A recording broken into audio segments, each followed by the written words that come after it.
Hello, I'm going to talk to you about attachment.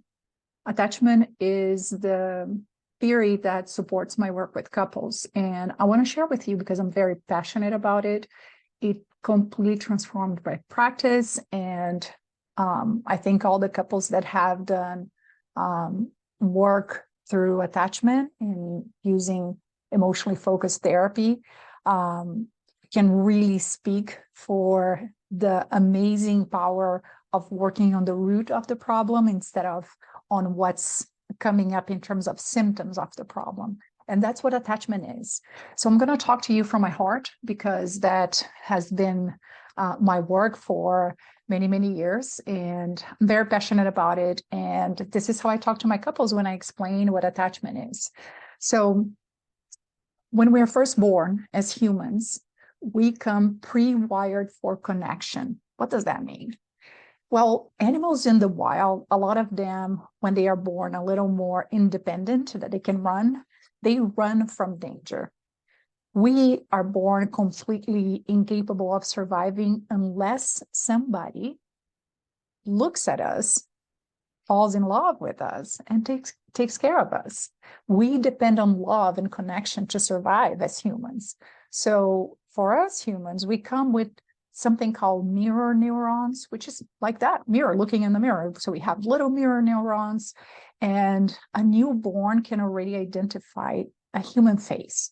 They were there inside the uterus, but if you get a stuffed animal that has two eyes, a nose, and a mouth, and you move that close to the newborn, and the newborn is going to follow with their eyes. They are looking for somebody to connect because that's how they're going to survive. So for us, survival is connection. And that's really important to understand because that's going to impact everything when it comes to being a couple, to parenting, to understanding who we are and what feels like love and care for us. As soon as a baby is born and somebody starts to take care of that baby, the caregiver, there is a little pattern that starts to develop, right? So the baby cries, the caregiver takes care of the baby cries, the caregiver is busy doing something, so it takes a little longer, or the caregiver likes to sing, or they are very attuned and talkative, or they're a little more quiet.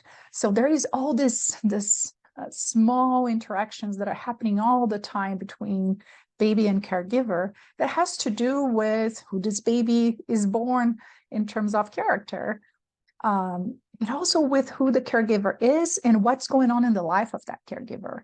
Do they have, several other children to look after?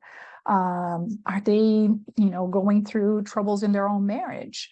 Are they struggling financially? Are they going through a lot of stress for some reason? Or they are very calm and relaxed, and this is a very easy process for them to care for this newborn, and they feel calm and they can really attune and respond to that baby most of the time. We are parents and we cannot respond to babies all the time, but we respond most of the time in an attuned way when we can. So when that pattern of interaction is going to shape up to create a certain map inside of our heads, we are going to internalize that pattern of interaction that we had with our caregivers. And that map is going to be our attachment map.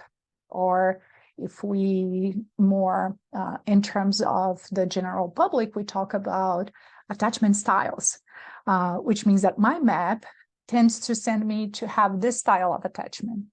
So we have the secure attachment, which is about half of the population in the United States, which means that parents, the caregivers, were able to attune emotionally. So I'm not talking about being fed and changed, right? I'm not talking about being rich or poor. I'm talking about emotional attunement.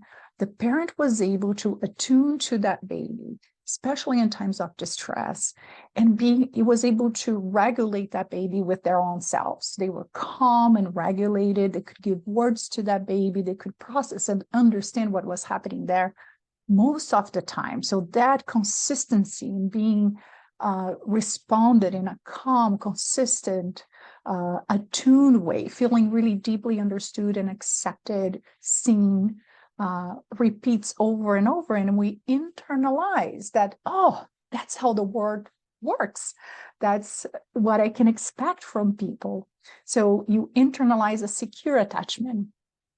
On the other side, the other half of the population of the United States have what we call insecure attachment. And don't get too hung up on the words. Insecure has nothing to do with insecurity, like I'm an insecure person. Just has to do, it just describes the type of attachment. And the insecure attachment, as most things for humans, happens on a spectrum. So let's try to understand what that looks like. Made a little guide for myself. So I like to describe in a very simple way for my couples because, theory is not so important. They just need to understand why they function the way they function and where are they in this spectrum. So in the insecure spectrum, we have on one side, we're going to call that the red side, we have anxious attachment. People with anxious attachment, they tend to pay a lot of attention to connection and moments of disconnection. Usually people with anxious attachment had care that was there, that attunement was there sometimes, and sometimes it was not, and it was not predictable when that care was going to be there or not. So when something is not predictable and you need it, you start to pay a lot of attention. Is it there? Isn't it there? So people with more anxious attachment has nothing to do with having anxiety. It's just describing, you can have no anxiety, but have anxiety about the relationship. It just means that you pay a lot of attention to connection in your relationship.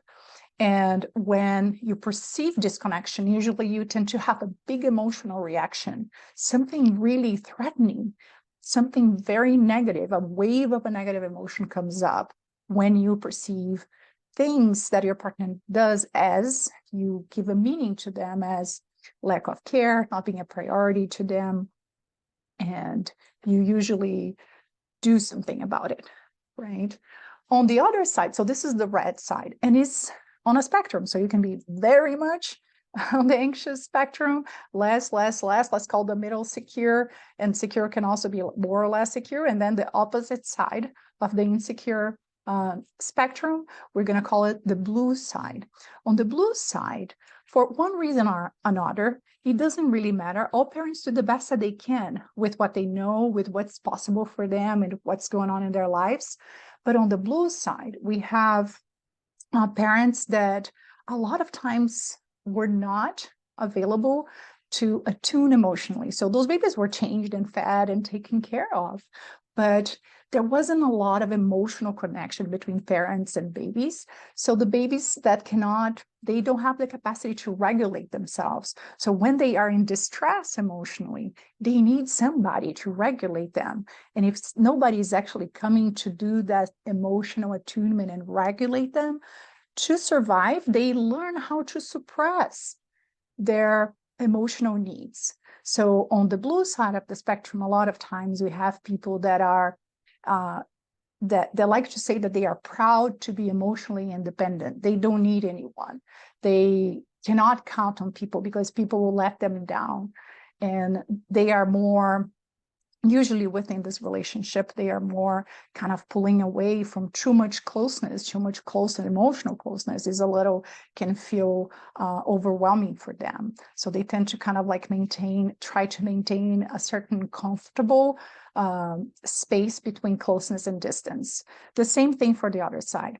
Other names the name of the blue side is dismissive avoidant, those names are all very, I don't know, I'm not a big fan of the names, which doesn't mean that they are dismissive avoidant of their partner, but they are dismissive avoidant of the intensity of the emotional intimacy or too much closeness.